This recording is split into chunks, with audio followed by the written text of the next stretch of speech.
जल्द ही 1 million reels complete होगा इस गाने पर। जी हाँ दोस्तों, आपका स्वागत है मेरे चैनल ऑसम भोजपुरी पर। वीडियो को पूरा देखिएगा। वीडियो पसंद आए तो वीडियो को लाइक और चैनल को सब्सक्राइब कीजिएगा।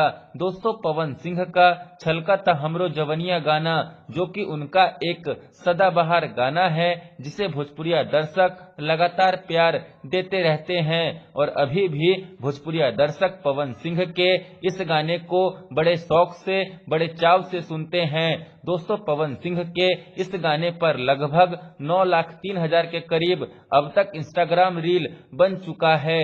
दोस्तों, जिस हिसाब से भोजपुरिया दर्शक पवन सिंह के इस गाने को लगातार प्यार दे रहे हैं, उसको देखकर तो यही लग रहा है कि जल्द ही पावर स्टार पवन सिंह के इस गाने पर 1 मिलियन इंस्टाग्राम रील्स कंप्लीट हो जाएगा। वहीं दोस्तों, world wide records Bhojpuri YouTube channel पर पवन सिंह के इस गाने पर अब तक 558 मिलियन के करीब व्यूज भी आ चुके हैं। साथ ही साथ 1.7 मिलियन के करीब पवन सिंह के इस गाने पर अब तक लाइक भी आ चुके हैं। खैर, फिर मिलते हैं दोस्तों किसी नए वीडियो में। वीडियो पसंद आए तो वीडियो को लाइक और चैनल को सब्सक्राइब कीजिएगा।